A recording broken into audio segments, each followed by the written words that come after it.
اب یہ نوٹ کر لیجئے، ہدایت و ضلالت اس دنیا میں جو مختلف حالتیں انسان پر طاری ہوتی ہیں، یا نعمتوں کی بارش ہو رہی ہے، یا تنگی ہے، فقر ہے، احتیاج، دنیاوی حیثیت ہے، وجاہت ہے، یا دنیا میں گمنامی ہے، کسنوی پرست کے بھیا کس تھی، کوئی آپ کا حال ہی نہیں پوچھ رہا کہ تم ہو کون، تمہارے منہ میں کتنے دانت ہیں، یا یہ کہ دنیا میں اقتدار کی کسی مسند پر انسان بیٹھا ہے، یا یہ کہ کوئی اس کے ہاتھ میں اختیار نہیں، یہ تمام جو حالات انسان پر طاری ہوتے ہیں، ان کے جواب میں جو طرز عمل فکری اعتبار سے اور عملاً انسان اختیار کرتا ہے، اس کے 4 درجے ہیں۔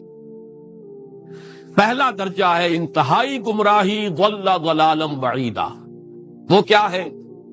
اگر عزت ہوئی، نعمتیں ملی، فلاں دیوی یا دیوتا کی نگاہ کرم ہے، اس کی کرپا سے یہ ہو گیا، اور اگر کوئی تکلیف آ گئی، مصیبت آ گئی، معلوم ہوتا ہے کہ فلاں دیوی یا دیوتا ہم سے ناراض ہو گیا، یہ کالی دیوی کی طرف سے کوئی مصیبت آ گئی ہے، یا یہ کہ یہ لکشمی دیوی کی نگاہ کرم ہے کہ ہمیں دولت مل گئی ہے۔ یہ تو ہے شرک۔ شرک ہونے کے اعتبار سے یہ ہے ضل ضلالا بعیدا، انتہائی پستی۔ اس پستی سے اوپر آئیں گے تو توحید کی پہلی منزل ہے۔ عزت دی اللہ نے دی، اگر کوئی تنگی آ گئی، فقر، تکلیف، کوئی ذلت، رسوائی، یہ بھی اللہ کی طرف سے۔ ایک اعتبار سے تو انسان ہدایت پر آ گیا، بڑی گہرائی تھی اس گندگی کی اور اس خباثت کی جو شرک جس کا نام ہے، اس سے انسان نکل آیا، نجاست سے۔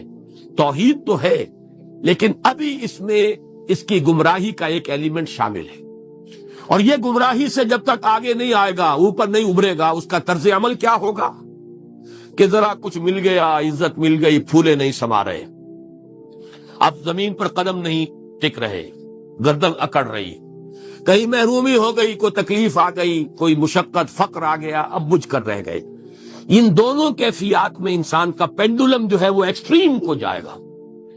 یہ کب ہوگا؟ جبکہ انسان یہ سمجھتا ہے کہ اس دنیا میں جو دولت مل گئی یا عزت مل گئی تو یہ گویا کہ بڑی کوئی قابل فخر شے ہے، اور اگر یہاں پر کوئی تکلیف آ گئی، کوئی مصیبت آ گئی، فقر و فاقہ آ گیا تو یہ گویا کہ بہت ہی اہانت آمیز شے ہے۔ اگر یہ انسان سمجھے گا تو طرز عمل وہ نکلے گا نتیجے کے طور پر جو میں بیان کر چکا ہوں، یہ گمراہی ہے۔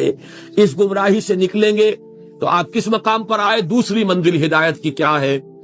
نہ یہ عزت ہے نہ یہ ذلت ہے، دونوں حیثیتیں برابر ہیں کہ یہ امتحان ہے، یہ بھی ایک ابتلا ہے، آزما رہا ہے اللہ، کبھی وہ دے کر آزماتا ہے، کبھی چھین کر آزماتا ہے، کبھی فقر و فاقہ سے آزماتا ہے، کبھی وہ کثرت دولت اور کثرت مال سے آزماتا ہے، کبھی وہ صحت دے کر آزماتا ہے کہ یہ قوت اور توانائی اور صحت جو میں نے دی ہے یہ اس میں کیا کرتا ہے، کبھی وہ مرض کے ذریعے سے آزماتا ہے کہ صبر کرتا ہے کہ نہیں کرتا۔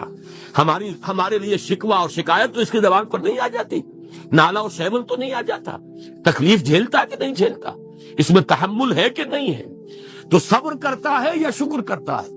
یہ دونوں کیفیات در حقیقت اس اعتبار سے مساوی ہے، یہ بھی امتحان، یہ بھی امتحان۔ یہ حقیقت جب سامنے ہوگی، اب وہ پینڈولم جو ہے وہ بہت کم ہو جائے گا، یعنی انسان میں طبعی طور پر تو ایک اثر ہوتا ہے غیر اختیاری، کسی چیونٹی نے کاٹا آپ کے پاؤں پر، آپ اپنا پاؤں ہٹا لیں گے، اس میں کوئی ارادہ نہیں، یہ ریفلیکس ایکشن ہے، غیر اختیاری فیل ہے۔ اس حد تک تو انسان ضرور متاثر ہوتا ہے، اس سے تو کوئی انسان جو ہے وہ بلندتر نہیں ہو سکتا۔ حضرت ابراہیم رضی اللہ تعالیٰ عنہ، حضور کے وہ نومولود فرزند، انتقال جب ہو رہا تھا آپ کی آنکھوں میں آنسو آ گئے۔ اب یہ طبعی اثر ہے، ایک فعل ہے، انفعالی کیفیت ہے جو بالکل طبعی ہے، لیکن یہ نہیں کہ اس کی وجہ سے انسان کی زبان پر کوئی شکوہ آ جائے، کوئی شکایت آ جائے، یہ نہیں ہوگا، یہ ایمان کے منافی ہے۔ اسی طریقے سے اگر کوئی خوشی ہوئی ہے تو چہرے کے اوپر ایک نکھار آ جائے گا، تبسم آ جائے گا، اس سے زائد نہیں۔ اس حد تک تو یوں سمجھیے کہ انسان کا طبعی تقاضا ہے، اس سے زیادہ یہ پینڈولم اگر سوئنگ کر رہا ہے تو گویا کہ اس حقیقت سے انسان محجوب ہے کہ یہ بھی امتحان ہے، یہ بھی امتحان، جو ہم سورہ حدید میں پڑھ چکے ہیں۔ ما اصاب من مصیبت فی الارض ولا فی انفسکم الا فی کتاب من قبل ان نبراها ان ذلک علی اللہ یسیر لکی لا تعصوا علی ما فاتکم ولا تفرحوا بما آتاکم۔ اللہ تمہیں کچھ دے تو اتراؤ مت، اللہ تم سے کچھ چھین لے تو اس کے اوپر افسوس مت کرو۔ یہ نتیجہ ایمان کا نکلنا چاہیے. اگر تمہیں ایمان ہے اللہ پر، اگر تمہیں یقین ہے کہ جو کچھ ہوا ہے اللہ کے اذن کے بغیر نہیں ہوا، اگر تمہیں یقین ہے کہ اللہ نے جو میرے لیے طے کیا ہے اس میں میرے لیے خیر ہی ہے، چاہے فی الحال فی الوقت فوری طور پر مجھے ناگوار محسوس ہو رہی ہے بات، لیکن یقیناً میرے لیے اس میں خیر ہے میرے رب کی طرف سے، کہ ہر چے ساقی ما ریخت عین الطافس. ہم تو شارٹ سائٹڈ ہیں، ہم دیکھ نہیں سکتے کسی شے کو، ہم اس کے ظاہر کو دیکھ کر گھبرا اٹھتے ہیں کہ یہ تو تکلیف آ گئی، کیا پتا اسی کے پردے میں اللہ کی رحمت آ رہی ہے. قدم نہ پیچھے ہٹے کہ قسمت ابھی ہمیں آزما رہی ہے. رئیس اہل نظر سے کہہ دو کہ آزمائش سے جی نہ ہارے، جسے سمجھتے ہو آزمائش وہی تو بگڑی بنا رہی ہے. اسی آزمائش سے تو بگڑی بنے گی، اسی سے تو تمہارا خیر جو ہے اجاگر ہوگا، سامنے آئے گا، پتہ چلے گا who's who, what is what. Abu Bakr میں کتنا یقین اور ایمان تھا، یہ کیسے معلوم ہوگا کہ بلال میں کتنا سہار، کتنا تحمل تھا، کتنا صبر تھا، اگر وہ مصیبت ان پر نہ آتی کہ جو امیہ ابن خلف کے ہاتھوں ان پر قیامت ٹوٹ رہی تھی. تو یہ ساری چیزیں جو ہے ما اصاب من مصیبت فی الارض ولا فی انفسکم الا فی کتاب من قبل ان نبرأ ان ذلک علی اللہ یسیر لکی لا تأسوا علی ما فاتکم ولا تفرحوا بما آتاکم واللہ لا یحب کل مختال فخور. اگر اس حقیقت سے محجوب ہو جاؤ گے تو پھر اختیال اور فخر اور گھمنڈ پیدا ہو جائے گا تمہارے اندر، یا دوسری طرف مایوسی، کمر ہمت ٹوٹ کر رہ جائے گی، خودکشی کرنے کو انسان آمادہ ہو جاتا ہے ذرا کوئی ناکامی دنیا میں آ گئی، کوئی تکلیف آ گئی. یہ ہے در حقیقت تیسری منزل، ہدایت کی دوسری سیڑھی. پہلا کیا تھا؟ نہاد ضل ضلالا بعیدا. کوئی خیر مل گیا تو کسی دیوی کی نگاہ کرم، کوئی تکلیف آ گئی تو کسی دیوتا کی ناراضگی. یہ تو ہے ضل ضلالا بعیدا. اس سے اوپر آئے، یہ پہلی سیڑھی ہدایت کی ہے. عزت ہے تو اللہ کی طرف سے، اور اگر کوئی ذلت ہے، تنگی ہے تو اللہ کی طرف سے. یہ ہدایت کا آغاز ہو گیا، یہ توحید کی بنیادی منزل ہے. اس سے اگلی منزل، یہاں کی ذلت ذلت نہیں، یہاں کی عزت عزت نہیں. ذالک یوم التغابن، ہار اور جیت کے فیصلے کا دن تو قیامت کا دن ہے. وہاں معلوم ہوگا جس کو اس روز عزت ملی وہ عزت والا ہے، جو اس روز ذلیل ہو گیا وہ ذلت والا ہے. یہ تو امتحان ہے، دار الامتحان ہے. خلق الموت والحیات لیبلوکم ایکم احسن عملا. یہ تو دار الامتحان ہے، امتحان ہونے کے ناطے دونوں برابر ہیں. اس سے اوپر ہے ایک چوتھی منزل، ہدایت کی تیسری منزل. وہ کیا ہے؟ عام طور پر انسان یہ سمجھتا ہے کہ یہ جو آزمائش ہے تنگی کی اور فقر و فاقہ کی، یہ سخت تر آزمائش ہے، اور نعمتوں کی بارش ہو تو یہ آسان آزمائش ہے. یہ بھی ابھی گمراہی کا ایک پرت جو ہے اس کی باقی ہے. ابھی ہدایت کا جو کامل جو ہوگا انکشاف، وہ کب ہوگا؟ جب انسان اس حقیقت کو جان لے کہ جہاں وسعت ہو، جہاں کثرت ہو، وہ زیادہ بڑا امتحان ہے، سخت امتحان ہے، بجائے اس کے کہ اگر قلت ہے، کمی ہے، یہ کم تر امتحان ہے، یہ کم بھاری امتحان ہے. کیوں کہ اگر آپ کے پاس کثرت ہے، آپ کے اندر غفلت پیدا ہو جائے گی. کثرت کا لازمی نتیجہ غفلت ہے. اور اگر قلت ہے، بمشکل گزارا ہو رہا ہے، تو اللہ یاد رہے گا، راتوں کو گڑ گڑائیں گے. آسائش میں اللہ کو بھول جانا زیادہ ممکن ہے بلکہ متوقع ہے، اور تکلیف میں اللہ کا یاد آنا زیادہ متوقع ہے. اس میں انسان فریاد کرتا ہے، اللہ سے دعا کرتا ہے. تو کون سی چیز نتیجے کے اعتبار سے بہتر ہوئی؟ معلوم ہوا یہ امتحان جسے آپ ہلکا سمجھ رہے ہیں یہ سختر ہے. اگر اصل کامیابی قیامت کی اور آخرت کی ہے تو یہ امتحان زیادہ سخت ہے بنسبت اس امتحان کے. اگرچہ اس امتحان کی بھی ایک آخری شکل ہے جس کے بارے میں حضور نے فرمایا کاد الفقر ان یکون کفرا، لیکن عام حالات میں یہ سمجھ لینا چاہیے کہ یہ بھی امتحان، یہ بھی امتحان. لیکن اگر تنگی ہے، اس کے لیے بھی حدیث بڑی پیاری ہے. حضور نے فرمایا ما قل و کفا خیر مما کثر و الہا.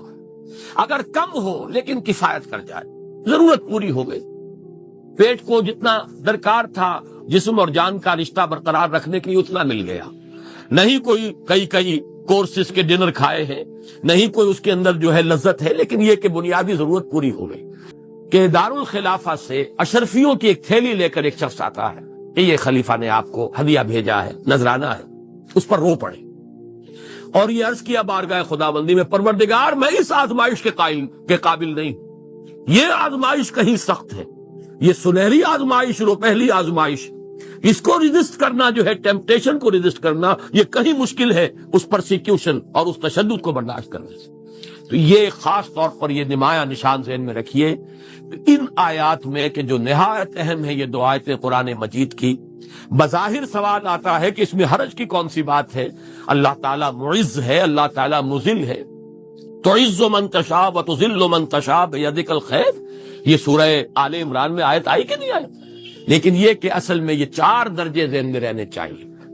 اگر آسانی ہو، عزت ہو، دولت ہو، فراوانی ہو تو کسی دیوی کی نگاہ کرم یا دیوتا کا کرم، تکلیف ہو، مصیبت ہو تو کسی دیوی یا دیوتا کا اظہار غضب، ناراضگی کا مظہر۔ اس سے اوپر آئے جو عزت دی ہے اللہ نے دی ہے، مجھے اللہ نے باعزت کر دیا دنیا میں، اور یہ ذلت اللہ نے مجھے ذلیل کر دیا، اس کے اعتبار سے یہ ہدایت ہے، توحید تو آ گئی، لیکن ابھی گمراہی کا ایک ایلیمنٹ شامل ہے۔ وہ گمراہی کیا ہے کہ نہ یہاں کی عزت ہے، نہ یہاں کی ذلت ہے۔ وہ جو بھی سردی گرمی اور نرمی سختی، ان تمام کو جو ہے وہ برابر رکھو کہ دونوں جو ہے یہ آزمائش کی کیفیتیں برابر ہیں۔ یہ ہو گئی گویا کہ اس سے ایک درجہ بلند۔ ابھی اگر ذہن میں آپ کے یہ ہے کہ یہ فراوانی اور دنیا میں نعمتوں کی بارش اگر ہو رہی ہو تو اس کو سمجھنا کہ یہ ہلکی آزمائش ہے، اور اگر فقر و فاقہ ہو، تنگی ہو، گمنامی ہو، اور دنیا کے میں کوئی حیثیت اور اہمیت حاصل نہ ہو تو یہ گویا کہ زیادہ سخت امتحان ہے، تو ابھی گویا کہ گمراہی کا ایک ایلیمنٹ موجود ہے۔ تو ایک ایمان ہے انٹلیکچوئلز کا، صدیقین کا، جن کو قرآن کہتا ہے اولو الالباب الذین یعقلون، ان فی خلق السماوات والارض واختلاف اللیل والنہار لآیات لأولی الالباب، ہوش مندوں کے لیے، عقل مندوں کے لیے، غور و فکر کرنے والوں کے لیے، اصحاب دانش و بینش کے لیے ہماری کائنات میں ہماری نشانیاں ہیں، غور کرو اور ہمیں پہچانو، خود اپنے اندر جھانکو اور ہمیں پہچانو، اور ہماری یہ آیات جو ہیں ہمارے کلام کی، اس کی آیات جو ہیں ان میں وہ ایمان رچا بسا ہوا ہے، ان پر غور کرو، غوطہ زنی کرو، قرآن میں ہو غوطہ زن ہے مرد مسلمان۔ یہ ہے ٹاپ کا ایمان، یہ ہے اصل وہ ایمان کہ جو مطلوب ہے۔ اب باقی حضرات جو ہیں ان کے قریب رہیں گے، ایمان حاصل کر لیں گے، اور جو اعمال اللہ نے بتائے ہیں ان پر عمل کرتے رہیں گے، ایمان حاصل۔ اب دوسری بات کی طرف آئیے، نفاق سے کیسے بچا جائے، اس کے لیے بھی 3 عمل ہیں۔ پہلی چیز اور 2 چیزیں تو وہ ہیں کہ جو سورہ منافقون ہی کے دوسرے رکوع میں بیان ہوئی۔ پریونشن کیسے ہوگی، بچو گے کیسے؟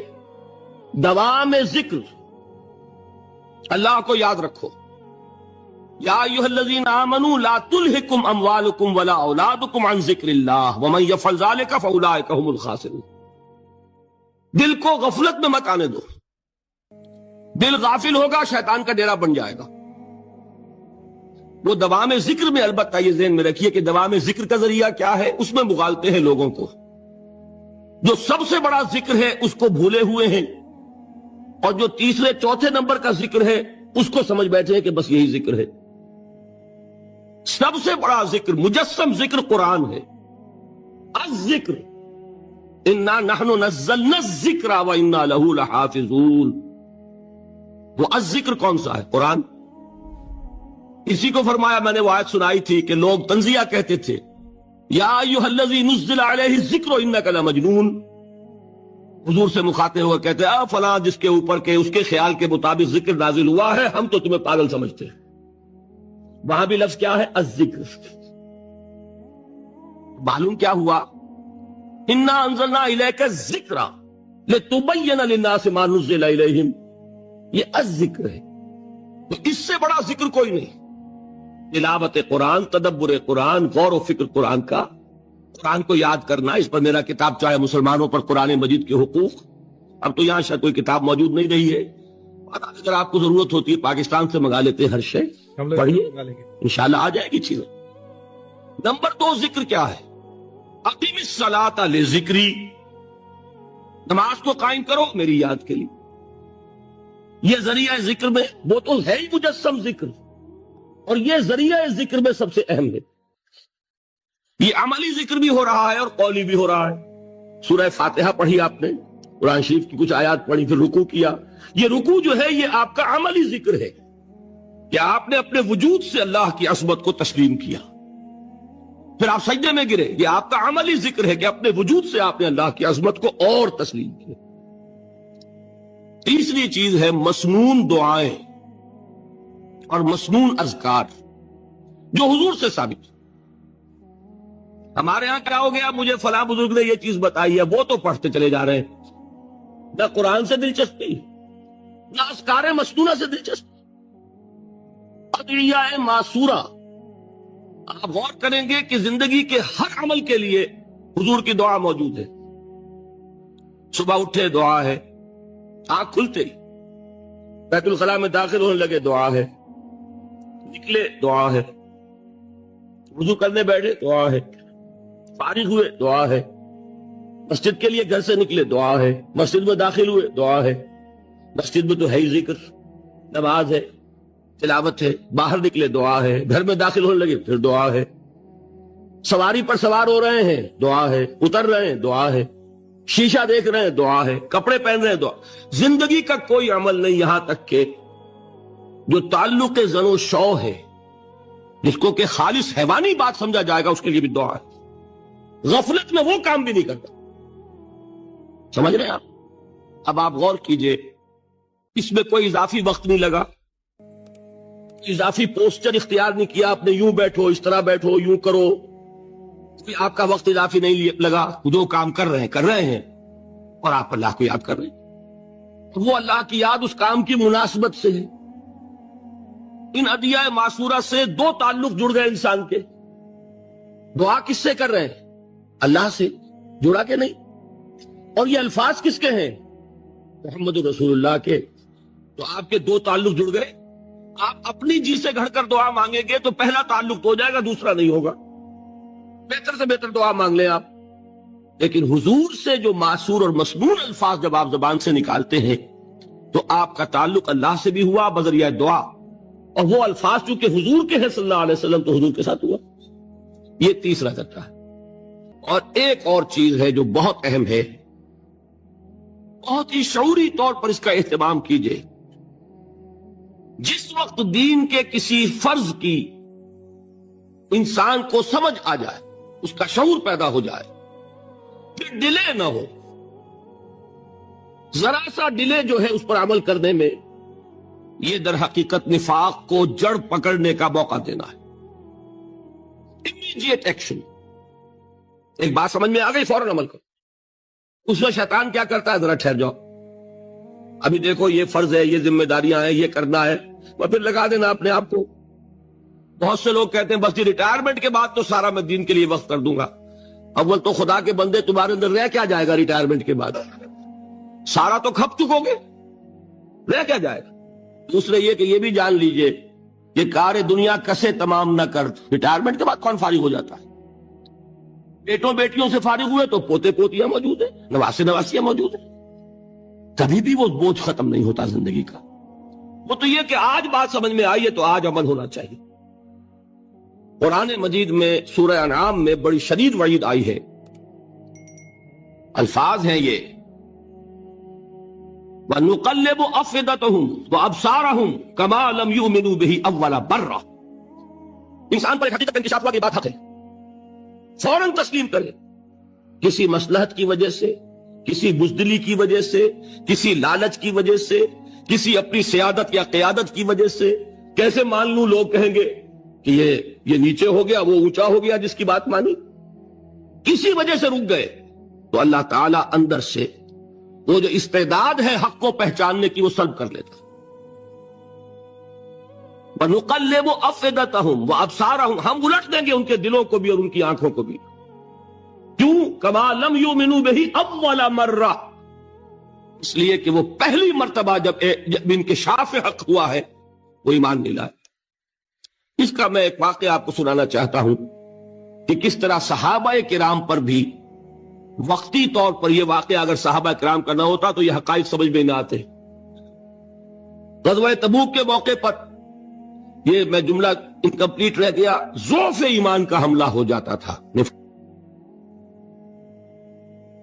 کہیے کہ اے جاہلو، اے نادانو، اے حرص و ہوا کے بندو۔ ایک بات ذرا نوٹ کر لیجئے کہ لفظ جاہل جب ہم اردو میں بولتے ہیں اس کا مفہوم کچھ اور ہے، بلکہ وہ میرے نزدیک نسبتاً ہلکا ہے۔ عربی میں یہ لفظ اس سے کہیں زیادہ ثقیل معنی ہے۔ اردو میں ہم جاہل کہتے ہیں اس شخص کو جو پڑھا لکھا نہیں ہے۔ عربی میں ہو سکتا ہے کہ کوئی شخص بہت بڑا عالم ہو پھر جاہل ہو۔ جاہل کا لفظ عربی میں آتا ہے ایک ایسے شخص کے لیے جو خواہشات سے مغلوب ہے، جذبات سے مغلوب ہے، شہوات سے مغلوب ہے۔ ایک تو وہ شخص ہے کہ جو اپنی عقل سے راستہ دیکھ رہا ہے اور چل رہا ہے، اور ایک وہ شخص ہے کہ جو اندھا بہرا ہو کر خواہشات کے پیچھے لگا ہوا ہے، جو جذبات کا غلام بن گیا، جو شہوات کی بندگی کر رہا، وہ جاہل ہے۔ تو در حقیقت عربی زبان میں عالم کے مقابلے میں جاہل نہیں ہے، بلکہ جاہل ہے عاقل کے مقابلے میں۔ ایک وہ شخص ہے کہ جس کی زندگی میں عقل، اس کی سوجھ بوجھ، اس کے شعور کو اپر ہینڈ حاصل ہے، جذبات اس کے نیچے ہیں۔ اور ایک شخص وہ ہے کہ جس کے جذبات بالا تر ہے اور عقل اس کے نیچے دب گئی ہے۔ وہ شخص جو ہے وہ عاقل کے مقابلے میں جاہل ہے۔ تو یہاں کہا جا رہا ہے اے جاہلو، اے حرص و ہوا کے بندو، اے خواہشات کے غلاموں، کیا تم مجھے بھی یہ حکم دے رہے ہو کہ میں اللہ کے سوا کسی اور کی بندگی کروں؟ وَلَقَدْ أُوحِيَ إِلَيْكَ وَإِلَى الَّذِينَ مِن قَبْلِكَ، اور اے نبی دیکھ لیجئے آپ کی طرف بھی وحی کی جا چکی ہے، لَإِنَّ أَشْرَكْتَ لَيَحْبَطَنَّ عَمَلُكَ وَلَتَكُونَنَّ مِنَ الْخَاسِرِينَ۔ اگر بالفرض، میں پھر بالفرض کا اضافہ کر رہا ہوں، اگر بالفرض آپ نے بھی شرک کیا تو سارے اعمال آپ کے بھی حبط ہو جائیں گے اور آپ بھی خسارہ پانے والوں میں سے ہو کر رہیں گے۔ بَلِ اللَّهَ فَاعْبُدْ وَكُن مِّنَ الشَّاكِرِينَ، بس صرف ایک اللہ ہی کی بندگی کیجئے اور شکر کرنے والوں بندوں میں سے ہو جائیں گے۔ یہ اس سورہ زمر کی چند آیات میں نے آپ کو سنائی ہیں۔ یہ میرے نزدیک اس موضوع پر انفرادی سطح پر جو توحید عملی کا تقاضا ہے، یعنی عبادت رب اس حال میں کہ اطاعت کو اس کے لیے خالص کر دیا گیا، اس موضوع پر یہ قرآن مجید کا ذروہ سلام ہے۔ اس سے ذرا آگے آئیے، سورہ مومن میں اسی عبادت کا ایک ایسوٹیرک ایلیمنٹ ہے، ایک تو ایکسوٹیرک ایلیمنٹ ہے جو نظر آتا ہے۔ آپ نے اللہ کے حکم کے مطابق کوئی عمل کیا، دیکھنے والوں کو نظر آ جائے گا۔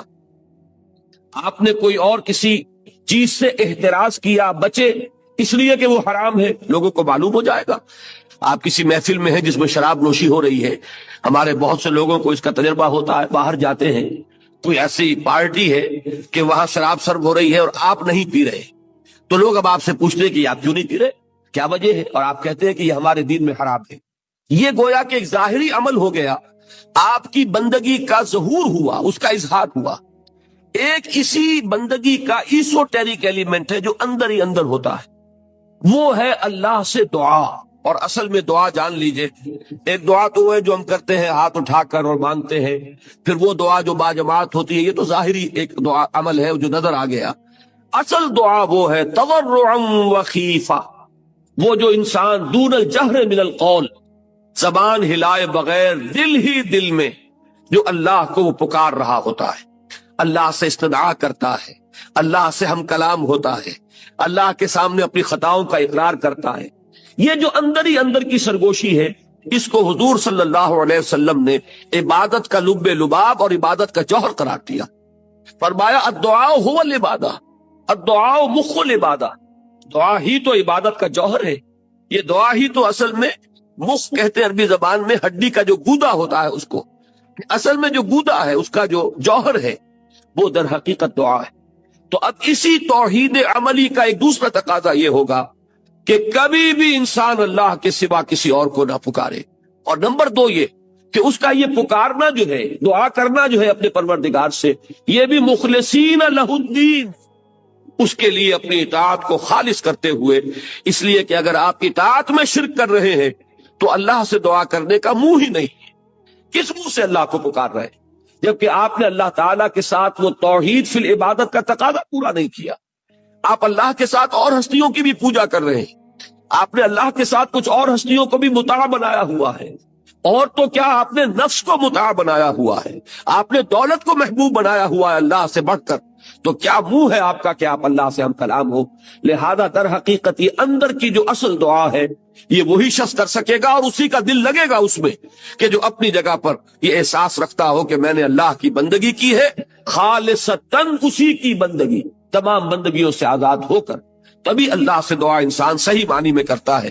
تو اس سورہ مبارکہ میں ایک سے زائد مرتبہ یہ مضمون آیا ہے، فَادْعُوا اللَّهَ مُخْلِصِينَ لَهُ الدِّينَ، پس دعا کیا کرو اللہ سے، پکارا کرو اللہ کو، لیکن شرط اس کے ساتھ ہے مخلصین لہ الدین، اس کے لیے اپنی اطاعت کو خالص کرتے ہوئے۔ اگر یہ نہیں ہو سکتا، ایک شخص کی زندگی جو ہے وہ غفلت میں گزری ہے، جہالت میں گزری ہے، نادانی میں گزری ہے، اب وہ اللہ کو پکارنا چاہتا ہے تو پہلے عہد کرے کہ اللہ جو بھی خطائیں تھی وہ آپ فرما دے، جو بھی مجھ سے غلطیاں ہوئی، تیرے احکام جو میں نے توڑے، اب عہد کرتا ہوں کہ آئندہ کوئی تیرا حکم نہیں توڑوں گا۔ تو اب اللہ کو پکاریے، اللہ سے دعا کیجئے۔ اسی چیز کا نام ہے استغفار اور توبہ۔ یہ جو حضور صلی اللہ علیہ وسلم نے فرمایا کہ میں بھی 70 مرتبہ اللہ سے استغفار کرتا ہوں، استغفر اللہ ربی من کل ذنب واتوب الیہ، میں استغفار کر رہا ہوں اللہ سے اپنی تمام خطاؤں پر، اور اب میں اس کی طرف متوجہ ہوتا ہوں، توبہ کر رہا ہوں، توبت نصوح، خالص توبہ۔ تو استغفار اور توبہ جو ہے یہ در حقیقت دعا کے لیے گویا کہ بمنزلہ تمہید ہے۔ استغفار کیجئے، توبہ کیجئے، اب اللہ کو پکاریے، اللہ سے دعا کیجئے۔ تو فرمایا فَادْعُوا اللَّهَ مُخْلِصِينَ لَهُ الدِّينَ، اور اسی سورہ مومن میں وہ آیت بھی آئی ہے جو آپ نے اکثر جمعوں کے خطبوں میں اور وعظوں میں سنی ہوگی، قال ربكم ادعوني استجب لكم ان الذين يستكبرون عن عبادتي سيدخلون جہنم داخرین۔ تیرے رب نے یہ کہہ دیا ہے، اعلان کر دیا ہے، مجھے پکارو، قال ربكم، تمہارے پروردگار کا اعلان عام ہے، مجھے پکارو، مجھ سے دعائیں کرو، میں تمہاری دعائیں قبول کروں گا۔ اور جو لوگ بربنائے استکبار میری عبادت اور میری دعا سے وہ ابا کرتے ہیں، انکار کرتے ہیں، اعراض کرتے ہیں، وہ جہنم میں داخل ہوں گے ذلیل و خوار ہو کر۔ اب یہ جو دو پہلو میں نے آپ کے سامنے توحید عملی کے بیان کیے، ایک اللہ کی بندگی ہمہ تن ہمہ وجوہ اور یکسو ہو کر، یک رنگ ہو کر، ایک صرف ایک ہی اللہ کو پکارنا، اسی سے استغاثہ، اسی سے دعا، اسی سے استمداد، اسی سے استعانت۔ اب اس سے آگے بات چلتی ہے، یہی توحید عملی اب ایک اجتماعی نظام ہے، ایک معاشرہ ہے، اس معاشرے میں دستور ہے، قانون ہے، انسانی زندگی جو ہے، جو کہا گیا ہے کہ انسان متمدن حیوان ہے، علیحدہ علیحدہ تو آپ رہتے نہیں کہ آپ اللہ کی بندگی کر سکیں، آپ ایک معاشرے کے اندر گتھے ہوئے ہیں، آپ جکڑے ہوئے ہیں، آپ کے رشتے ہیں، آپ کے ناطے ہیں، آپ کے کاروباری تعلقات ہیں، آپ جس ملک میں رہتے ہیں اس کا کوئی دستور ہے، اس کا کوئی نظام ہے، وہاں کوئی قانون نافذ ہے۔ اب یہ اجتماعی توحید کیا ہوگی کہ اللہ کا دین، اللہ کی اطاعت پورے اجتماعی نظام پر غالب ہو جائے۔ اگر ایسا نہیں ہو رہا، بلکہ یہ کہ زندگی کے ہم نے حصے بکھرے کر لیے ہیں کہ مسجد میں تو کاملتاً اللہ کی اطاعت ہوگی لیکن پارلیمنٹ میں نہیں، اس شخص سے بہتر بات کس کی ہوگی جس نے اللہ کی طرف بلایا، اللہ کی بندگی کی دعوت دی، لوگوں کو پکارا اس بات کی طرف کہ حرص و ہوا کی بندگی کو چھوڑو، خواہشات کی غلامی سے آزادی حاصل کرو، غیر اللہ کی اطاعت کا قلادہ گردن سے اتار کر پھینکو، ہر اطاعت کے خلاف بغاوت کرو، صرف ایک اللہ کی اطاعت، ہاں جو اطاعت اس کے تابع ہو اس اطاعت کو قبول کرو۔ یہ دعوت جو ہے ایک اعتبار سے بڑی باغیانہ دعوت ہے، اس لیے کہ دنیا میں جس کسی نے اپنی خدائی کا تخت جمایا ہوا ہے، وہ فرعون ہو، وہ نمرود ہو، جو کوئی بھی حاکمیت کا مدعی بن کر بیٹھا ہوا ہے، جو کوئی بھی اس بات کا مدعی ہے کہ ملک ہمارا ہے، ہماری مرضی چلے گی، آج کا تصور جمہوریت یہی تو ہے، عوامی حاکمیت، عوام کے پاس سوورنٹی ہے، عوام مالک ہیں، لہذا عوام کے نمائندے جو چاہے قانون بنا دے، وہ دو مردوں کو شادی کا حق دے دے تو وہ دو مرد جو ہے میاں اور بیوی کی حیثیت سے رہ سکیں گے، وہ اگر ہم جنسی کو جائز قرار دے دیں، ہم جنسی جائز ہو جائے گی، وہ شراب کو چاہے تو بند کر دے، چاہے تو اس کو کھول دے، جیسے کہ امریکہ میں ہوا کہ پروہیبیشن ایکٹ بھی انہوں نے پاس کیا اور پھر اس کے لیے راستہ کھول دینے والا قانون وہ بھی انہی کا پاس کرتا ہے۔ یعنی یہ کہ قانون سازی کا اختیار مطلق عوام کے ہاتھ میں ہے، جو عوام کے نمائندوں کے ذریعے سے بروئے کار آئے گا۔ اگر یہ ہے تو یہ بھی بغاوت، اللہ سے بغاوت، اللہ کی حاکمیت کے خلاف اعلان جنگ۔ اب اس کے خلاف بغاوت یہ ہے دعوت بندگی رب، اللہ کے بندے بنو، ہر اطاعت سے، ہر غلامی سے، ہر چاہے وہ اپنے نفس کی ہو، اپنے خواہشات کی ہو یا کسی مدعی حاکمیت کی ہو، جس کی بھی اطاعت اللہ کی اطاعت سے آزاد ہے، اس سے اپنے آپ کو آزاد کرو۔ اقبال نے اسی کو کہا تھا بڑے خوبصورت انداز میں، یہ ایک سجدہ جسے تو گراں سمجھتا ہے، ہزار سجدوں سے دیتا ہے آدمی کو نجات۔ صرف ایک اللہ کا بندہ بننا کتنی بندگیوں سے نجات دلانے والی شے ہے، لیکن اس کے لیے بڑی ہمت اور بڑی جرت کی ضرورت ہے، بڑی استقامت کی ضرورت ہے۔ اسی لیے اسی سورہ حامی